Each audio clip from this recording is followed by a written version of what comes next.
আসসালামু আলাইকুম, আমি এস এম আফিফ ইকবাল। আজকে শুরু করবো কমপ্লেক্স নাম্বারের কিছু কিছু ছোট ছোট টপিক শর্টে বুঝাই দেওয়ার চেষ্টা করব। শুরুতেই কমপ্লেক্স নাম্বারের শুরুতে একটা এন্টিটি নিয়ে কথা বলাই লাগবে, সেটা হচ্ছে I. I is equal to কি? √-1।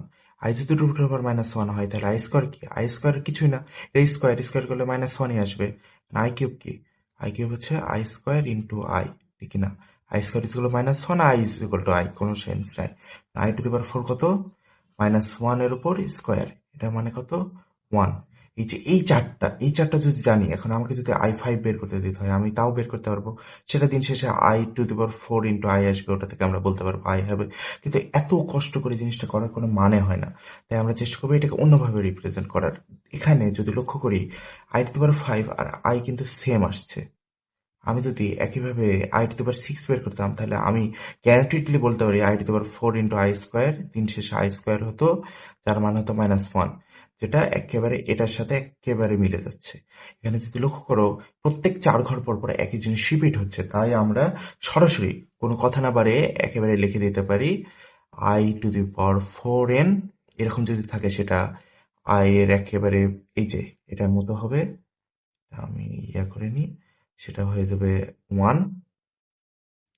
আর যদি আমরা I⁴n+1 নিই, সেটা হবে হয় এরকম, নইলে এই যে I⁵ এর মতো, সেটার মান থাকবে I⁴n+2, এটার মান হবে -1। I⁴n+3, এটার মান হবে -i। এখন এই যে এই চারটার মধ্যে যতগুলো স্বাভাবিক সংখ্যা আছে সবগুলো কিন্তু এর মধ্যেই চলে আসে। আমরা চাইলেই এর যে কোনো ইয়াতে যদি দেয়, এখন তোমাদের কোয়েশ্চেনটা কি এত সোজা দিবে? I⁵ কত, I⁵ কত দিবে না, তোমাদের দিবে I⁻²৩ হ্যান ত্যান যত কিছু আমার যা মনে আসে, ৫, ৬, ৮, ৯, ৭, এমন যদি দেয় তাহলে তুমি সেটা কিভাবে সলভ করবা? মানে এটা যদি করতে আসে, এমসিকিউতে আসার সম্ভাবনা কিন্তু খুবই বেশি। এরকম টপিক যদি আসে তাহলে আমি তোমাদের বলবো, বেশি না, ঠিক এই লাস্ট দুটা ডিজিট দেখবা। লাস্ট দুটা ডিজিট যদি সরাসরি এটা যদি দ্বারা বিভাজন করো 4 দ্বারা, তাহলে থাকবে হচ্ছে 9, 2, 8, 1, 7, 1, 7, 16, 4, 4, 16, এখান থেকে 1। তার মানে এখানে লাস্টে কি থাকলো? 1। এটা ইজ ইকুয়াল টু I⁴1, সেই 1 মানে আই। এভাবে তোমরা চাইলে যে কোনো জিনিস সহজেই সলভ করতে পারবা। এরপরে আমরা ধারা নিয়ে কথা বলবো। এখন আমরা আলোচনা করব ধারা নিয়ে। ধারার ক্ষেত্রে নর্মালি আয়ের যে ধারাগুলো থাকে, যেমন আমি একটা উদাহরণ দিই, যদি সবচেয়ে স্বাভাবিক উদাহরণ দিই, I² I³ I⁴।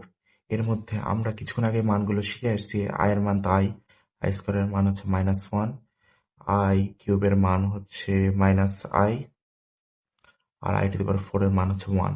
এর মধ্যে এটা এটাকে কাটে, আর অন্য কালে ইউজ করতে পারি আমরা, এটা এটাকে কাটে দিয়ে লাস্টে এই পুরো ধারাটার ভ্যালু আসে হচ্ছে 0। এক্ষেত্রে লক্ষণীয় হচ্ছে দুটো বিষয়, একটা হচ্ছে পরপর চারটার সমষ্টি। আমরা সমষ্টি চিহ্নকে সামেশন দিয়ে প্রকাশ করতে পারি 0। আর পরপর দুটা পরস্পরকে কাটে, বিজোড় দুটা, যেমন হয় জোড় দুটা পরস্পরকে কাটে, নইলে বিজোড় দুটা পরস্পরকে কাটে। যেমন পাশাপাশি, আমি যেটা বুঝাতে চাচ্ছি সেটা হচ্ছে পাশাপাশি দুটি জোড় অথবা বিজোড় এর সমষ্টি ইজ ইকুয়াল টু 0। এটা যদি জানি আমরা, তারপরে আমরা এটা কাজে লাগাবো কিভাবে? সবসময় তো এত সহজ I² দিবে না, দিবে হচ্ছে একটু বড় বড় মান। যেমন পাশাপাশি এরকম করে দিতে পারে 23, 24, এইভাবে চলতে চলতে চলতে চলতে I⁻30। এটা সমষ্টি কত? এখন এরকম যদি করতে দেয়, আমরা প্রথমে বের করার চেষ্টা করবো যে এখানে মোট এন্টিটি আছে কয়টা, মোট পদ আছে কয়টা, 23 থেকে 30 পর্যন্ত। এটা বের করার কোন সবচেয়ে সহজ সিস্টেম আমরা কি পড়েছি?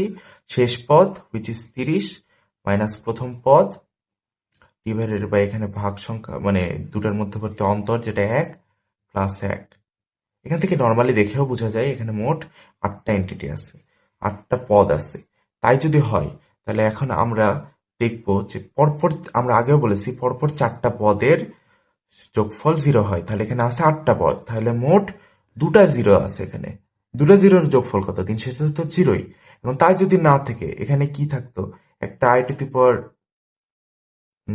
22 থাকতো। তাহলে তার সাথে একটা আই টু দি পাওয়ার 22 যোগ থাকতো, প্লাস আই টু দি পাওয়ার 22 নিঃসন্দেহে। এখন তাই যদি হয় তাহলে আমরা আই টু দি পাওয়ার 22 কে কি আই টু দি পাওয়ার 20 মানে যেটা 4 × 5 প্লাস 2 লিখতে পারি। তার মানে সেটা I square which is equal to -1, sorry -1। এক্ষেত্রে তোমাদের আইডি করতে হবে কিভাবে, অ্যাপ্রোচটা কি হলো? তাহলে আমি আবার ক্লিয়ার করে দিই। I to the power 4n plus i to the power 4n plus 1 plus i to the power 4n plus 2 plus i to the power 4n plus 3 এরকম যদি থাকে তাহলে আমরা সরাসরি এটাকে জিরো লিখতে পারবো। এটাকে উইদাউট এনি কনসার্ন আমরা জিরো দ্বারা ডিফাইন করতে পারবো। তারপরে আমাদের যদি একটা ক্রম থাকে তাহলে আমরা চিন্তা করবো, যেহেতু ওটা স্বাভাবিক সংখ্যার ক্রম, তার মধ্যে মোট কতগুলো পদ আছে, তার মধ্যে যে কোনো পাশ থেকে হয় শুরুর গুলো অথবা শেষের গুলো চারটা চারটা করে নিয়ে আমরা আলাদা করে দিব। দিয়ে অবশিষ্ট যদি কিছু থাকে, যেমন এখানে আমি শুরুটা নিয়েছি, আমি চাইলে আই টু দি পাওয়ার 30 দিয়েও একই কাজ করতে পারতাম। আমি আই টু দি পাওয়ার 22 নিয়েও যেটা পাইতাম, আই টু দি পাওয়ার 30 নিয়েও একই জিনিসই পাইতাম। আর যে কোনো একটা রেখে বা যতটুকু সম্ভব হয় দুটা বা তিনটা প্রথমের দিকের বা শেষের দিকে রেখে দিয়ে সেগুলো নিয়ে অঙ্কটা করতে পারে। এক্ষেত্রে লক্ষণীয় যদি আমাদের সরাসরি একেবারে সোজা জিনিস আসে, আই টু দি পাওয়ার কত? I to the power 9 plus i to the power 11 plus i to the power 13 plus i to the power আর কিছু নাই দিই, এরকম তিনটা থাকে। তাহলে আমি বারবার বলেছি যে পর পর পাশাপাশি দুটা বিজোড় পরস্পরকে কাটে, এই দুটো পাশাপাশি না, তাহলে এই দুটো পরস্পরকে কাটাবে। আই টু দি পাওয়ার 9, তার মানে যেটা হচ্ছে আই টু দি পাওয়ার 1। এটা আশা করি এক্সট্রা করে বুঝাই দিতে হবে না কেন। একইভাবে আমি দেখাই দিই, যেহেতু আমি দেখাচ্ছি সুন্দর করে, i to the power 10 plus i to the power 12। এখানে আমি কি করব, যেহেতু আমি বলছি পাশাপাশি দুটা জোড়ও পরস্পরকে কাটে, প্রথম দুটো জোড় নিলাম, এই যে এইভাবে কেটে দিলাম। দিয়ে কি থাকলো? আই টু দি পাওয়ার 12, যেটা হচ্ছে আই টু দি পাওয়ার 4 × 3, তার মানে 4-এর গুণিতক, সরাসরি গুণিতক, তার মানে এটা ভ্যালু কত? 1। এভাবেই আমরা যে কোনো ধারা দিলে যত লম্বায় যত বড়ই ধারা দিক আমরা সেটা সলভ করতে পারবো। বিসমিল্লাহ। এতক্ষণ আমরা কমপ্লেক্স নাম্বারের মেন হিরো আই নিয়ে কথা বলছিলাম, কিন্তু ওটা ইউজ করার জন্য, ওটা সম্পর্কে আমরা আরো বেশি জানবো, তার আগে কমপ্লেক্স নাম্বারটা নিয়ে দুটো কথা জানা লাগবে। কমপ্লেক্স নাম্বারের আগে তোমরা বাস্তব সংখ্যা নিয়ে দুটো বিষয় খুবই ভালো করে জানো, যে বাস্তব সংখ্যা একটা সংখ্যা রেখায় প্রকাশ করা যায়, যার একেবারে মধ্যে একটা বিন্দু আমরা ধরে নিই 0, তার এক পাশে 1 2 3 4, এভাবে ঠিক এই 1 2 এর ভেতরে কিন্তু অসংখ্য সংখ্যা আছে। এখন 1 2 3 4 গুলো কি?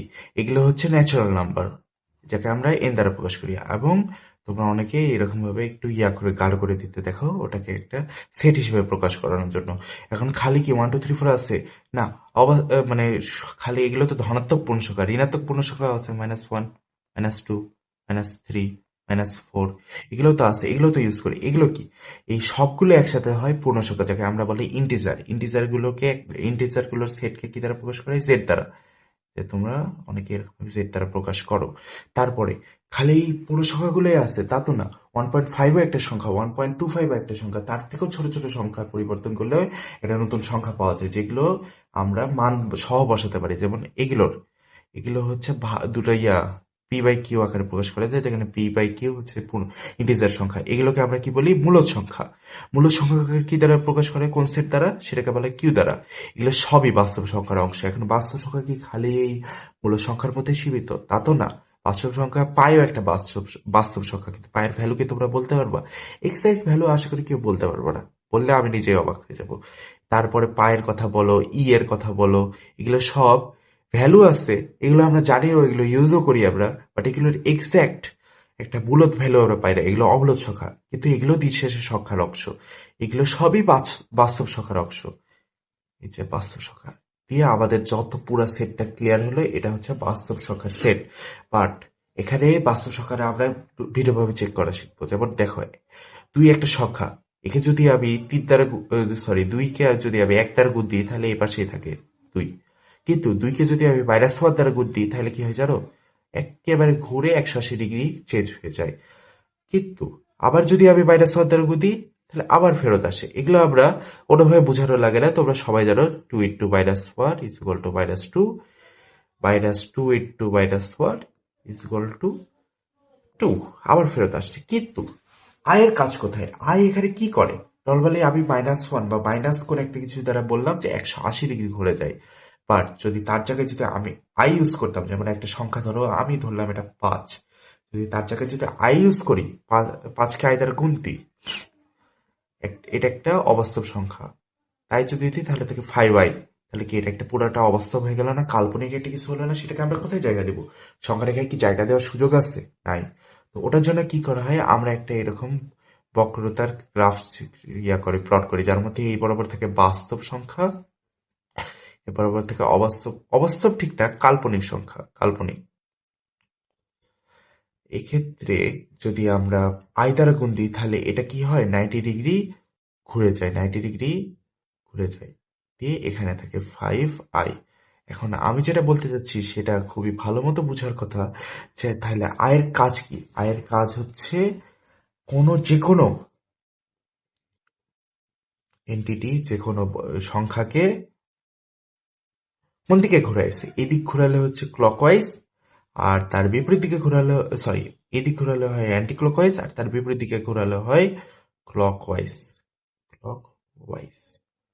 আর এদিক ঘোরালে এটাকে বলা হয় অ্যান্টি ক্লকওয়াইজ।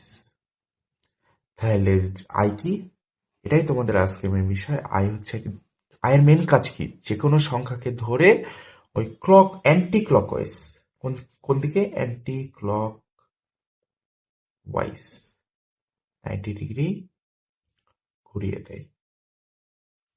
এটাই তোমাদের মেন বৈশিষ্ট্য আয়ের।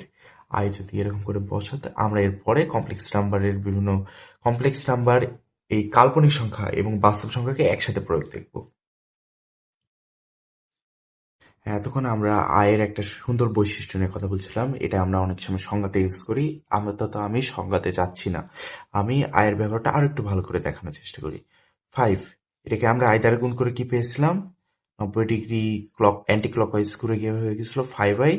তারপরে আবার যদি আমি আয় দ্বারা গুণ করি, যেটা হচ্ছে আই স্কোয়ার কত, -1, -1 দ্বারা গুণ করলে এই জন্য 180 ডিগ্রি ঘুরে যায়, দিয়ে অ্যান্সারটা হয় -5।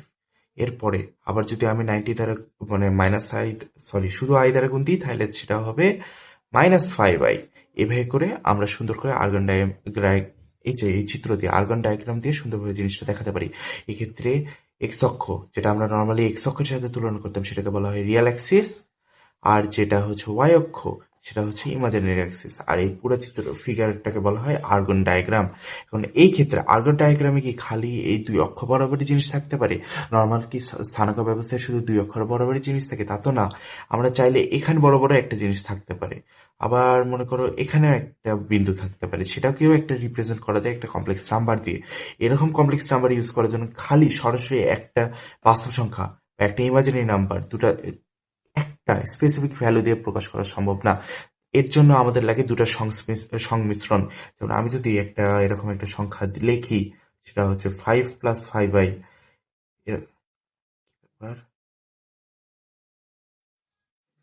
হ্যাঁ, সরি, এটা একটু ইয়াটা ম্যালফাংশনের কারণে 5 + 5i।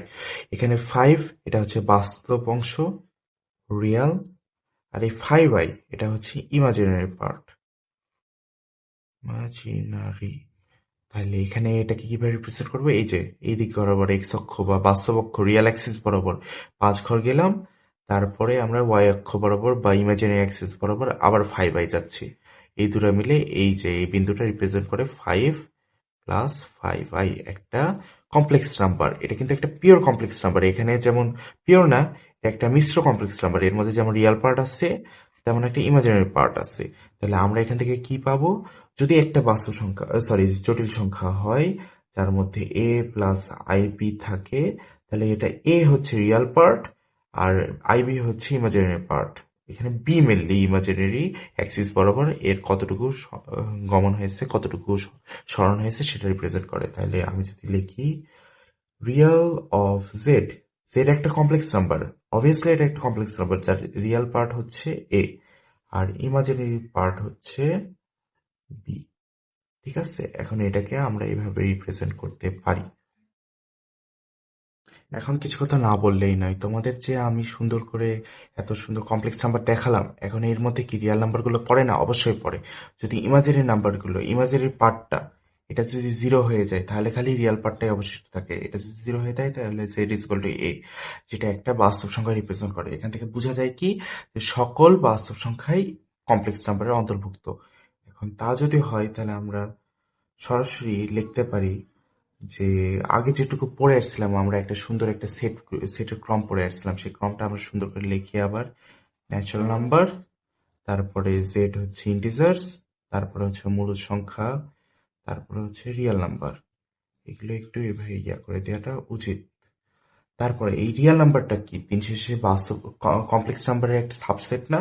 তাই এখানে আমরা কমপ্লেক্স নাম্বার প্রকাশক একটা সি দিয়ে পুরো সেটটা কমপ্লিট করে দিলাম। এক্ষেত্রে আবার আমি বুঝাই দিই, এটা হচ্ছে ন্যাচারাল নাম্বার, এটা হচ্ছে ইন্টিজার্স, এটা হচ্ছে মূলদ, এটা ইংরেজি জানা লাগবে না, এটা মূলদ দ্বারা প্রকাশ করা হয়। এটা রিয়েল নাম্বার, আর এটা হচ্ছে কমপ্লেক্স নাম্বার। এক্ষেত্রে তোমার একটা সংখ্যা নিয়ে সবার একটু প্রবলেম দেখা যায়, যেটা বাস্তব না পুরোপুরি ইমাজিনারি সেটা কেউ বলতে পারে না, আমিও বলতে পারি না। এখানে আসো দেখাই। এই যে এটা একটা সংখ্যা রেখা, আমি তো জানি সংখ্যা রেখা মানে আর্গান ডায়াগ্রামে যদি রিয়েল অ্যাক্সিস বরাবর যে কোনো একটা সংখ্যা থাকে সেটা বাস্তব। এই 5 বাস্তব, এখানে 6 থাকলে সেটা বাস্তব, এখানে যদি পাই থাকে সেটা বাস্তব। বাট একইভাবে ইমাজিনারি অ্যাক্সিস বরাবর যদি আমি কোনো সংখ্যা নিই, 5i নিই, পাই নিই, যে কোনো কিছু -5i নিই, -পাই নিই, -e⁻i নিই, সরি ই নিই, এগুলো সব কি দিন শেষে বাস্তব অবাস্তব হবে না, মানে ইমাজিনারি হবে না, বিশুদ্ধ কাল্পনিক হবে না? বাট শূন্য দেখো, শূন্য আছে ঠিক এই মিডিলে, একই সাথে বাস্তব অক্ষেও আছে, একই সাথে কাল্পনিক অক্ষেও আছে। এই জন্য বলা যায় শূন্য একই সাথে বাস্তব ও কাল্পনিক। আজকের জন্য এটুকুই। নেক্সট আমরা এই বাস্তব সংখ্যা, জটিল সংখ্যা নিয়ে আরো বেশি আলোচনা করবো এবং বিভিন্ন রকমের অঙ্ক সলভ করবো ইনশাআল্লাহ।